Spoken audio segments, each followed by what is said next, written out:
Hello વિદ્યાર્થી મિત્રો, આજે આપણે ધોરણ 6 વિષય સંસ્કૃત દ્વિતીય સત્રનું પેપરનું સોલ્યુશન લઈશું। એમાં પ્રશ્ન 1માં આમાં શું કહે છે, નીચે આપેલા ફકરાનું ગુજરાતીમાં ભાષાંતર કરો। એટલે કે તમને અહીંયા ફકરો આપેલો છે વિદ્યાર્થી મિત્રો, એનો આપણે ગુજરાતીમાં ભાષાંતર કરીશું। તો શું કહે છે કે રાજીવ કહે છે, જો અનિલ આ મારી નિશાળ છે, મારી નિશાળ સુંદર છે। ભાઈ અનિલ કહે છે સાચું છે, નિશાળ વિશાળ પણ છે। રાજીવ કહે છે હું દરરોજ નિશાળે આવું છું। અનિલ કહે છે નિશાળની શરૂઆત ક્યારે થાય છે? રાજીવ કહે છે મારી નિશાળની શરૂઆત 11 વાગે થાય છે। બીજો લઈશું, બીજો પેરેગ્રાફ લઈશું, એ પેરેગ્રાફનું આપણે ભાષાંતર કરીશું। એમાં શું કહે છે, ધારા કહે છે વીણા બહેન ક્યાં છે? સુજલા કહે છે તો કે તે કાર્યાલયમાં છે। ધારા વીણાની પાસે જાય છે, તે કહે છે બહેનજી કૃપા કરી પ્રાર્થના સભામાં આવો। વીણા કહે છે કે હા હું આવું છું। પછી ત્રીજો આપણા ભાષા પેરેગ્રાફ આપેલો છે સંસ્કૃતમાં, હવે આનું આપણે ભાષાંતર કરીશું।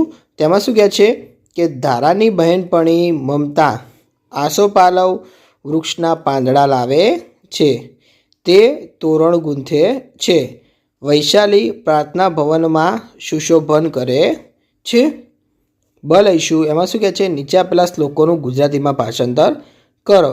ચલો તમને અહીંયા શ્લોક આપેલો છે, તો વિદ્યાર્થી મિત્રો આપણે એનું ગુજરાતીમાં ભાષાંતર કરીશું।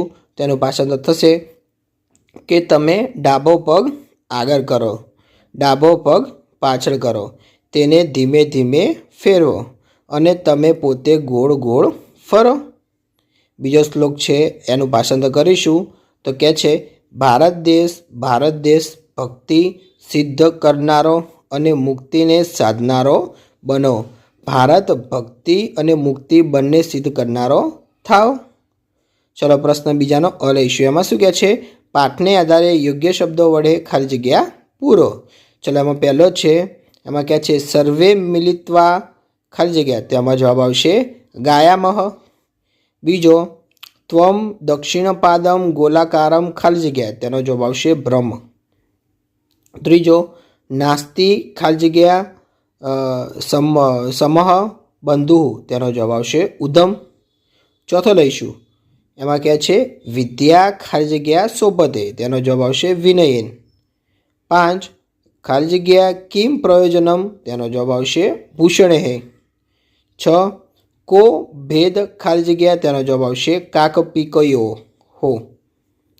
7 લઈશું, ખાલી જગ્યા અહમ ક્રીડાંગણે ખેલામી, તેનો જવાબ આવશે વિરામ સમય। 8 લઈશું, ચિત્તે વાણિયામ ક્રિયાયામ ચ ખાલી જગ્યા એકરૂપતા, તેનો જવાબ આવશે સાધુનામ। 9 લઈશું, ખાલી જગ્યા તસ્માત સર્વેયંતે યત્નેન પૂજેત, તેનો જવાબ આવશે માતરમ પિતરમ। બ લઈશું, એમાં શું કહે છે નીચેના દરેક પ્રશ્નના ઉત્તર માટે આપેલા વિકલ્પોમાંથી સાચો વિકલ્પ શોધીને તેનો ક્રમક્ષર પ્રશ્નની સામે આપેલ ખાનામાં લખો। ચલો પહેલો છે કે અહીં મસ્તકમાં શું દર્શાવ્યું છે, તેનો જવાબ આવશે બી એટલે કે નેત્રમ। બીજો કે અહીં મસ્તકના ચિત્રમાં શું દર્શાવેલું છે, તેનો જવાબ આવશે ડી એટલે કે ગ્રીવા। ત્રીજો લઈશું, એમાં કહે છે અહીં ધડના ચિત્રમાં શું દર્શાવેલું છે, તેનો જવાબ આવશે બી એટલે કે વક્ષ। ચોથો લઈશું કે અહીં મસ્તકમાં શું દર્શાવેલું છે, તેનો જવાબ આવશે બી એટલે કે ઓષ્ઠ।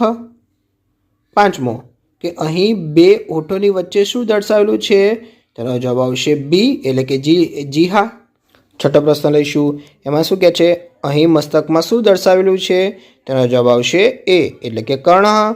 7મો પ્રશ્ન લઈશું, એમાં શું કહે છે અહીં બે ઓઠોની વચ્ચે શું દર્શાવેલું છે, તેનો જવાબ આવશે સી એટલે કે દંતાહા। ત્રીજો લઈશું કે અહીં પગના ચિત્રમાં શું દર્શાવ્યું છે, એનો જવાબ આવશે બી એટલે કે ચરણ। હવે પ્રશ્ન ત્રીજાનો અ લઈશું, એમાં શું કહે છે નીચેના દરેક પ્રશ્નના ઉત્તર માટે આપેલા વિકલ્પોમાંથી સાચો વિકલ્પ શોધીને તેનો ક્રમક્ષર પ્રશ્નની સામે આપેલ ખાનામાં લખો। ચલો પહેલો છે પ્રવીણ જલાશય ખાલી જગ્યા, તેનો જવાબ આવશે સી એટલે કે તરતી। બીજો લઈશું કે ભારત દેશ શેના પ્રત્યે સદા નિષ્ઠાવાળો બને તેવી કામના કરવામાં આવી છે? તેનો જવાબ આવશે સી એટલે કે કર્મ અને ધર્મને. ત્રીજો, શંકરસ્ય કતિ નેત્રાણી સંધિ? તેનો જવાબ આવશે સી એટલે કે ત્રીણી. ચોથો લઈશું કે પૂજા ખાલી જગ્યા ગચ્છતિ? તેનો જવાબ આવશે ડી એટલે કે ચિત્રશાલામાં. 5 લઈશું વર્ષાકાલે અહમ નૃત્યામી અહમ કહ? તેનો જવાબ આવશે એ એટલે કે મોર. છઠ્ઠો લઈશું વૃક્ષાહ ખાલી જગ્યા ઈવ? તેનો જવાબ આવશે બી એટલે કે સત્પુરુષાહ. પછી 7મો લઈશું, એમાં કહે છે કે ભારત દેશ ધ્વજમાં કેટલા રંગો રંગો છે? ભારત દેશના ધ્વજમાં કેટલા રંગો છે? તેનો જવાબ આવશે સી એટલે કે 3. પછી 8મો લઈશું કે વામમ શબ્દનો શું અર્થ થાય છે? તેનો જવાબ આવશે સી એટલે કે ડાબો. 9મો લઈશું કે કાગડા અને કોયલનો ભેદ ક્યારે સમજાય છે? તેનો જવાબ આવશે બી એટલે કે વસંત ઋતુમાં. 10મો લઈશું કે અહમ ક્રીડાંગણે ખાલી જગ્યા? તેનો જવાબ આવશે એ એટલે કે ક્રીડામી. બ લઈશું, એમાં શું કહે છે? નીચેના વિધાનોમાંથી સાચા વિધાનોની સામે સાચાની અને ખોટા વિધાનોની સામે ખોટાની નિશાની કરો. ચલો, પહેલો છે લલાટમ પગનું એક અંગ છે? તો જવાબ આવશે ખોટું. બીજો, નાસિકા ધડનું એક અંગ છે? તો જવાબ આવશે ખોટું. ત્રીજો લઈશું ઉધમ અથવા મહેનત સૌથી મોટો શત્રુ છે? તો જવાબ આવશે ખોટું. ચોથો, ધનવાન જ શીલવાન હોય છે? તો જવાબ આવશે ખોટું. 5, સત્પુરુષોને વૃક્ષો માટે પણ પક્ષપાત હોય છે? તો જવાબ આવશે ખોટું.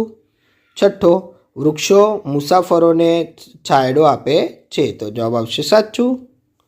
પ્રશ્ન ચોથાનો અ લઈશું, એમાં શું કહે છે? નીચેના પ્રશ્નોના ગુજરાતીમાં ઉત્તર લખો. ચલો, એમાં પહેલો છે કે હું ગણવેશ પહેરું છું, હું પુસ્તકો લઈ જાઉં છું, હું નિશાળે જાઉં છું, હું કોણ છું? તેનો જવાબ આવશે વિદ્યાર્થી. બીજો, દક્ષિણ પાદમ ગીતમાં આપણને બધાને શું શું કરવાનું કહ્યું છે? તેનો જવાબ આવશે દક્ષિણ પાદમ ગીતમાં આપણને બધાને ગોળ ગોળ ફરવાનું કહ્યું છે. ત્રીજો લઈશું, તો ત્રીજામાં કહે છે અંતે અનિલ રાજીવની શાળા વિશે શું કહે છે? તેનો જવાબ આવશે અંતે અનિલ રાજીવની શાળા વિશે ખરેખર સુંદર છે એમ કહે છે. ચોથો લઈશું, ધારાની સખી મમતા શું લાવે છે? તેનો જવાબ આવશે ધારાની સખી મમતા આસોપાલવ વૃક્ષના પાન લાવે છે. 5મો લઈશું, 5માં શું કહે છે? રાજીવની નિશાળમાં શું શું છે? તેનો જવાબ આવશે રાજીવની નિશાળ વિશાળ છે. તેમાં પ્રાર્થના ભવન, રમતનું મેદાન, પુસ્તકાલય છે અને સુંદર બગીચો તથા ઔષધોનો બાગ પણ છે. બ લઈશું, એમાં શું કહે છે? નીચેના પ્રશ્નોના સંસ્કૃતમાં ઉત્તર આપો. ચલો, એમાં પહેલો છે પ્રાર્થના ખંડે કિમ ભવતી? તેનો જવાબ આવશે પ્રાર્થના ખંડે પ્રાર્થના ભવતી. બીજો, ભારત દેશ કેન સંભૃત ભવતુ? તેનો જવાબ આવશે ભારતમ શક્તિયુક્તિ સંભૃત ભવતુ. ત્રીજો, સાયં પંચવાદને કહ ગૃહમ ગચ્છતિ? તેનો જવાબ આવશે સાયં પંચવાદને રાજીવ ગૃહમ ગચ્છતિ. ચોથો, વૈશાલી કિમ કરોતિ? તેનો જવાબ આવશે વૈશાલી પ્રાર્થના ખંડે સુશોભન વનમ કરોતિ. 5મો, ખુશ્બુ કિમ પઠતિ? તેનો જવાબ આવશે ખુશ્બુ પુસ્તકમ પઠતિ. પ્રશ્ન 5 લઈશું, આમાં શું કહે છે? નીચે આપેલા સંસ્કૃત શબ્દોના સાચા સમાનાર્થી શબ્દો નીચે તેની સામે આપેલ વિકલ્પોમાંથી શોધીને લખો. ચલો, પહેલો છે હસ્તમ, તેનો સમાનાર્થી આવશે કરહ. બીજું, પૃષ્ઠમ, તેનો સમાનાર્થી આવશે પશ્ચાત. ત્રીજું, માતા, તેનું સમાનાર્થી આવશે જનની. ચોથું, શ્રોતમ, તેનું સમાનાર્થી આવશે કર્ણઃ. બ લઈશું, એમાં શું કહે છે? નીચે આપેલા સંસ્કૃત શબ્દોના સાચા અર્થ તેની સામે આપેલા વિકલ્પોમાંથી શોધીને લખો. ચલો, પહેલું છે માતુલ ગૃહમ, તેનો જવાબ આવશે મામાનું ઘર. બીજો, મમ, તેનો જવાબ આવશે મારું. ત્રીજું, માતુલહ, એનો જવાબ આવશે મામા. ચોથું, ઉધમહ, તેનો જવાબ આવશે મહેનત. હવે ક લઈશું, એમાં શું કહે છે? નીચે આપેલા શ્લોકો પૂર્ણ કરો.